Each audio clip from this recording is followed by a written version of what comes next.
Between Life and Death by Jaclyn. Chapter 57.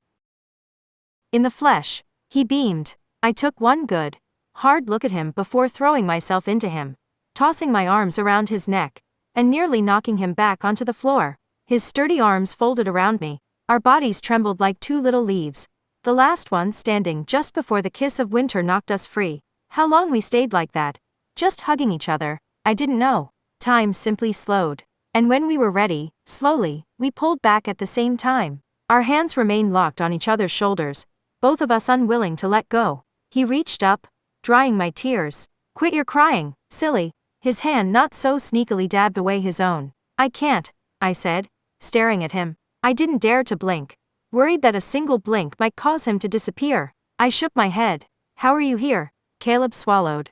"Are you sure you want to have this conversation right now?" "I do," I answered without hesitation, smiling and shaking my head in disbelief. He nodded and took a deep breath. "After I died, I awoke in the spirit realm. A woman was there at my bedside. She cared for me as I transitioned. It was," he paused, shaking his blonde head.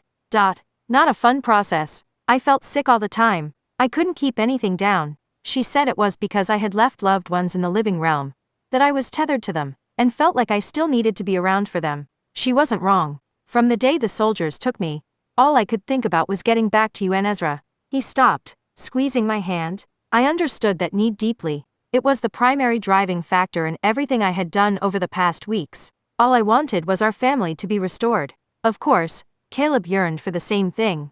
Even in death, his love remained intact. That bond stuck. One day, a man strode into my room, a bottle of something he called bourbon in his hand. His eyes flashed to mine. He poured me a glass, said I was going to need it, and that's when he told me everything. That he was the god of death, my new employer, and that you were the goddess of life. Caleb smirked. "And you know, I wasn't incredibly surprised when he told me who you really were. You've always had a knack for bringing strays home." He chuckled. Gods, how I had missed that sound. Gods, how I had missed him.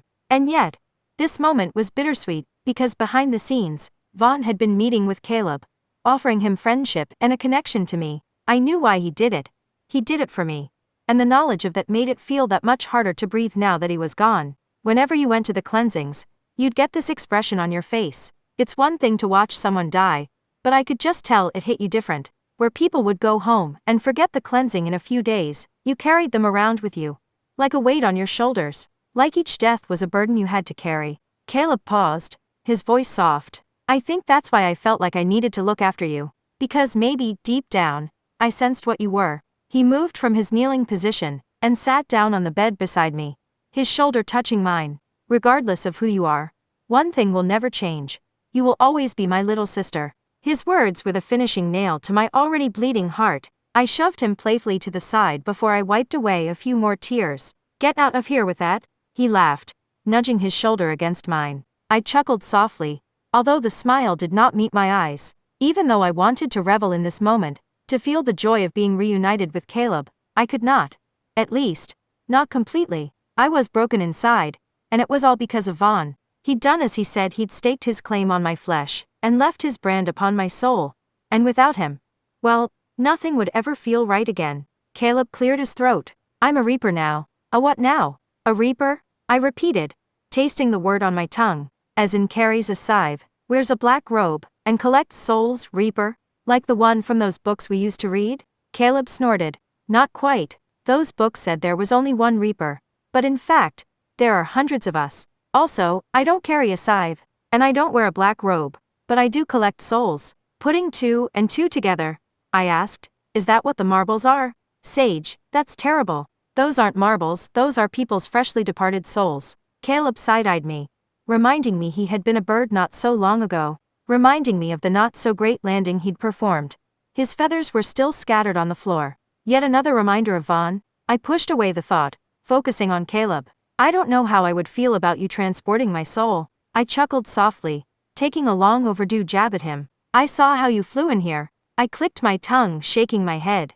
"Feathers all over the place." "I know," Caleb drawled before he burst out laughing. "I'm terrible at it." I couldn't help but join in, the image of the cannonball bird crashing into the wall replaying in my mind. "Oh, I'm sure I'd do a much better job than you. I'm holding you to that." He grinned. "Deal," I said, offering him the best smile I could muster. A moment of silence passed between us. What did you think of my shift? Your shift? He nodded, finger pointing to the floor, where he'd shifted from a bird to a man. Oh, it was. I tapped my chin while I searched for an appropriate word. Bright. I'm working on that. Early shifts are usually bright, it happens to all fledglings, or so I've been told. He slapped his thigh. I'm just happy I shifted with clothes this time. You have no idea how many times I've shifted, and found out I'm buck naked. He sighed.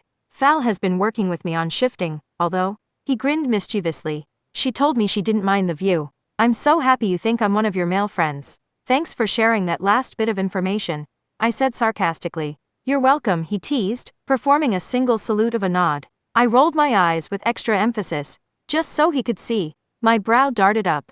Who is Val? She is a reaper as well. She transported my soul to the spirit realm, and helped me transition. I nodded. I met her briefly, when she took your little marble soul. He squinted at my usage of the word. I grinned. Without her, I don't think I could have made it through the transition, he said, his tone almost dreamy. I felt the sudden urge to flick him between the eyes, to knock him out of his spellbound state. My mouth dropped slightly. You like her. It's more than that, Sage. His hands shifted uncomfortably in his lap. I gripped the sides of my face, feigning shock. Could it be? Could the so-called Maristone heartthrob be falling in love? He didn't respond, his answer telling me all that I needed to know. So when's the wedding? He grinned. Mine or yours? I looked down, my eyes growing watery. It was impossible to fight the feeling bubbling up in me. The tremendous loss I felt. So you don't know then? Know what? Caleb asked, a blonde brow lowering. Vaughn, the god of death is. I choked on the bitter words, gagging on them.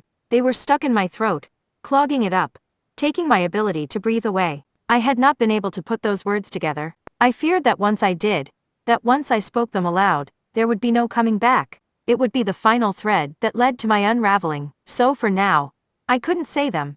All I could do was look to Caleb, and let the tears sliding down my cheeks, born from the remnants of my shattered heart, convey what my tongue could not. The love of my immortal life was gone. That's when it hit me. I loved Vaughn, I loved him. No, Sage. Caleb moved, kneeling in front of me. He took my hands in his, gently cradling them as he spoke the very words I had never expected to hear.